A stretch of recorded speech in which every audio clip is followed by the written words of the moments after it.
ବାପାର ମନ ଏମିତି କେମିତି ଗଲା ନିଜ ଝିଅକୁ ଆଉ କାହାକୁ ଦେଲା ବେଳେ ତା ଛାତିଟା ଫାଟିଗଲାନି କେମିତି ରହି ଯାଇଥିଲି ମୁଁ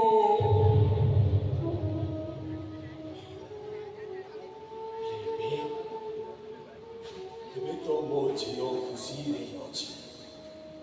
ଶାନ୍ତିରେ ଅଛି ବଡ଼ ପୁଲିସ ଅଫିସର ହେଇଛି ଗୋଟେ ବାପର ଖୁସି ତ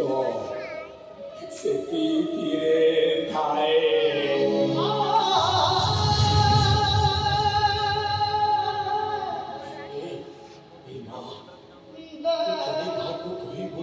ମୁଁ ତୋ ବାପା ବୋଲି ନହେଲେ ତୋ ମା ଜେଜେ ମାର ହୃଦୟଟା ଭାଙ୍ଗି ଖନ ଖନ ହେଇଯିବ ଏପଟକୁ ଆଉ ପାଖରେ ରଖିବୁନି କୋଉ ନଦୀ ପାଣିରେ ଭାଗିନି ଝିଅ ମୋ ବାପା ମୋ ସାମ୍ନାରେ ଥିବେ ହେଲେ ମୋ ପରିଚୟ ଦେଇପାରିବିନି ମୋ ବାପା ବୋଲି ମୁଁ କହିପାରିବିନି ଏଇଟା ତ ସେଇ କାଳିଆର ଇଚ୍ଛା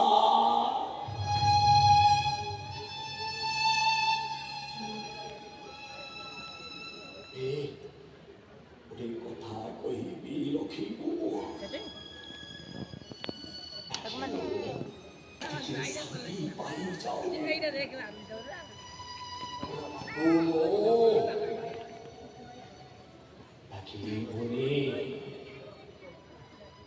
ଅପରାଧୀ ବୋଲି ଏବେ ବିବାହ କରୁଛୁ ଡାକିବୁନି ମତେ ଡାକିବୁନି ବାପା ବୋଲି